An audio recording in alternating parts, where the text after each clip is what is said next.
The Society of Jesus has finally expelled a sexual predator and celebrity artist accused of abusing more than 25 nuns.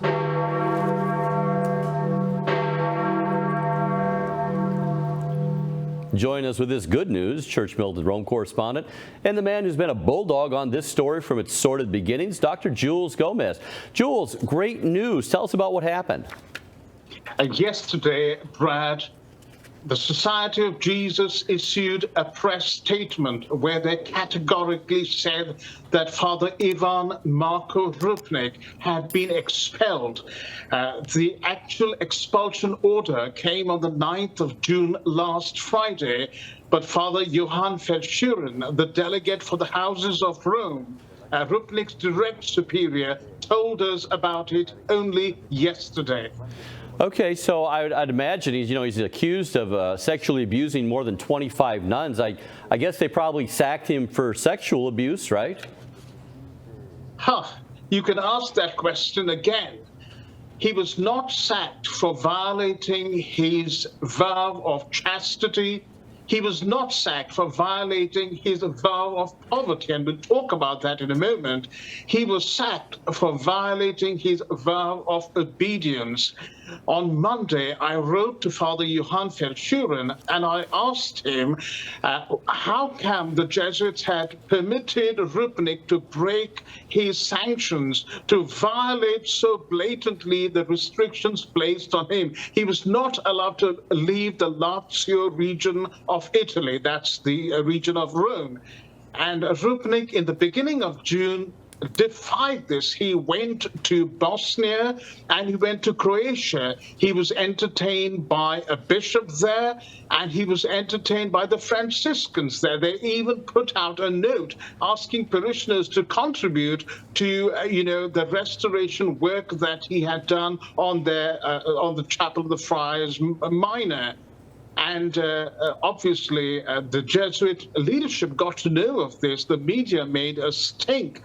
And that is why Father Rupnik has been forced to, or rather, has been kicked out of the Society of Jesus.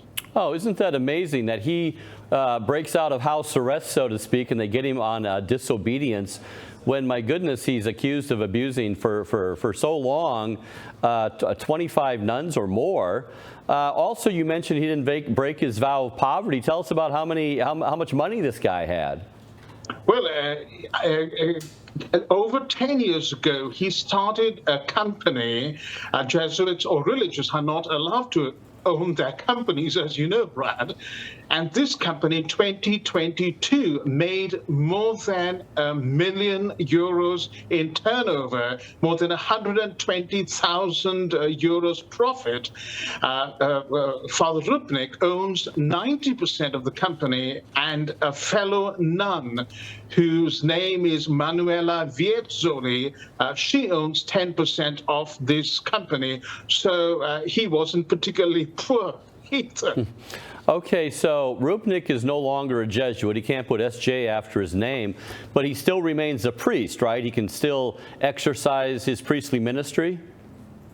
He can in private. He cannot do so publicly because according to canon law, he would still need to be incarnated by a bishop into a diocese.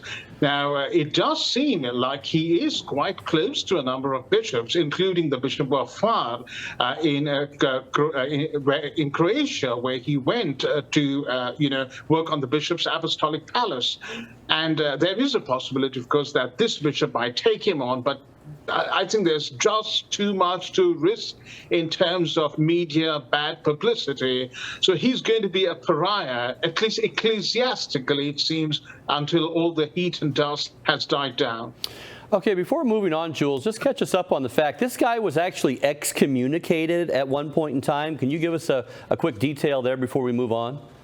Well, absolutely. He was excommunicated for having sexual relations, for absolving in the confessional a woman he had sexual relations with. It appears that this woman was an Italian religious sister, a nun. And his excommunication, Brad, was lifted very swiftly within a month. And there are huge questions over the fact whether Pope Francis personally intervened to lift his excommunication because, as we know, only the Apostolic See can order an excommunication of a priest to be lifted.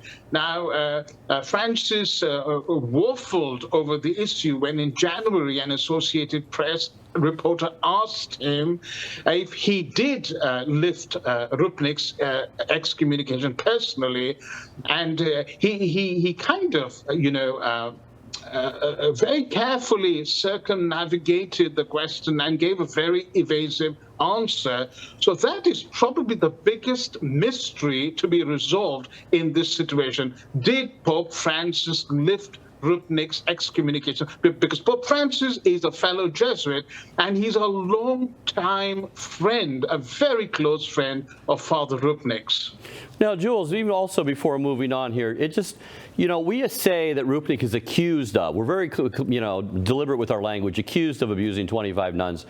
But the fact that he is on record being excommunicated for absolving an accomplice, we don't say that's an accusation. We say that's, so there must have been that particular abuse, sexual abuse going on, because that was an accomplice there, correct? Brad, that's a very good observation, because you're absolutely right.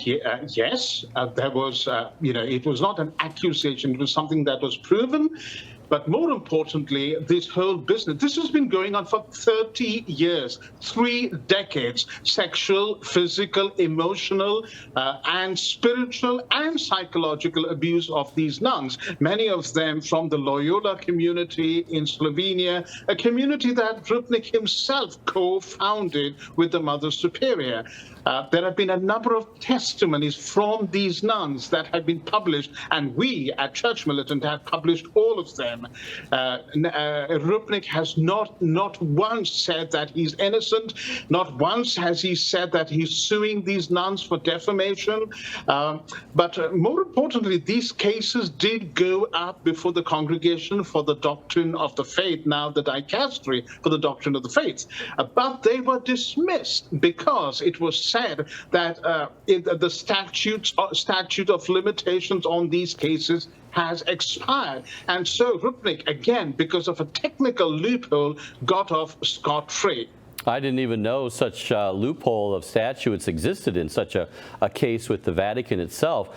Does this, Jules, moving on with this story here, does it appear the Vatican was involved in this particular decision made by the Jesuits to expel Rupnik, not for sexual abuse, not for being excommunicated, absolving an accomplice, not for having all this money, even poverty being broken, but just out of obedience because he broke a rule here that he couldn't leave town? Does the Vatican, was it involved, do you think, in this decision, this latest decision by the Jesuits? Yes. The Society of Jesus, again, according to canon law, has to consult or inform or get confirmation from the dicastery for, the Institutes of Consecrated Life, the dicastery that deals with religious. And so they would definitely have been involved in this. They would have confirmed it. Rupnik now has 30 days to appeal. And my sources tell him an appeal is going to do him no good because this order has come directly from the Superior General, Arturo Souza. Okay, so that person right there is this person specifically in the Society of Jesus who made the ultimate decision to expel Rupnik? Yes, it would have been him who made this decision. Of course, the delegate, the superior that governs the houses in Rome, all the Jesuit houses in Rome, Father Johann Verschuren, a Belgian, was the person, on the ground, holding a Rupnik's leash, and he would have taken this matter to Superior General Father Souza, and Father Souza and Verschuren would have made this final decision. Okay, Jules, you said this story has been going on really for decades. At what time do you believe, Jules, did the Pope most likely, did Pope Francis, when would he have known about Rupnik's sexual predation?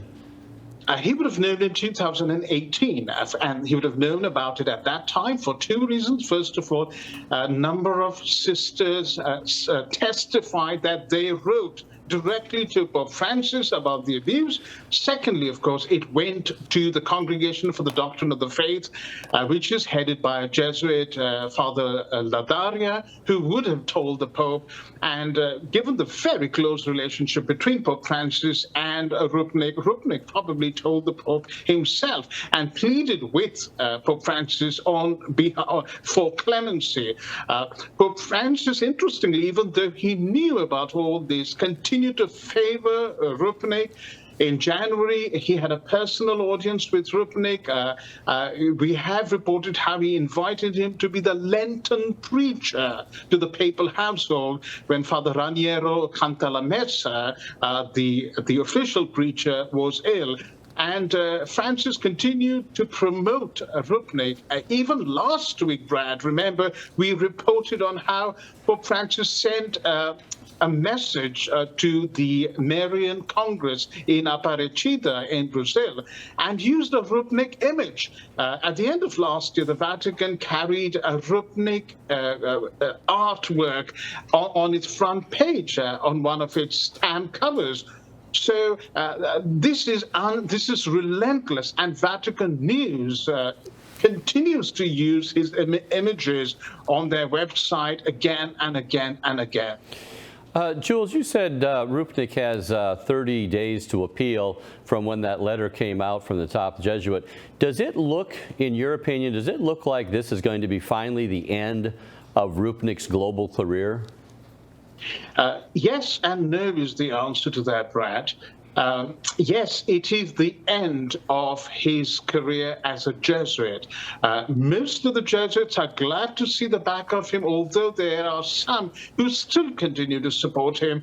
And there's a very tight circle around him at the Centro Aletti, the Aletti Center in Rome that Rupnik co-founded. This is the center that is getting all the money, that is engaged in the commissions and works alongside Rupnik's own private company. So his career is over as a Jesuit. It's very difficult to say if any bishop will take him on as a priest.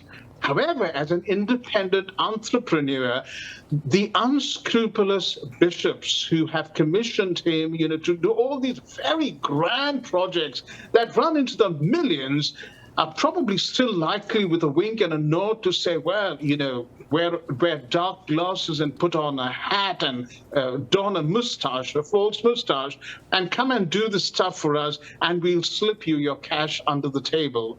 But that's it, Brad. The end of a very long and sordid saga. What we need to ask is, when is there going to be justice for the victims, for the many, many nuns who have suffered severely at his hand, is even being forced to engage in threesomes with this man? Well, the Jesuit order, for all of its many faults, has finally done something good. Another question that remains, however, is what took him so long? Jules, thanks for bringing us some good news today. Thank you, Brad.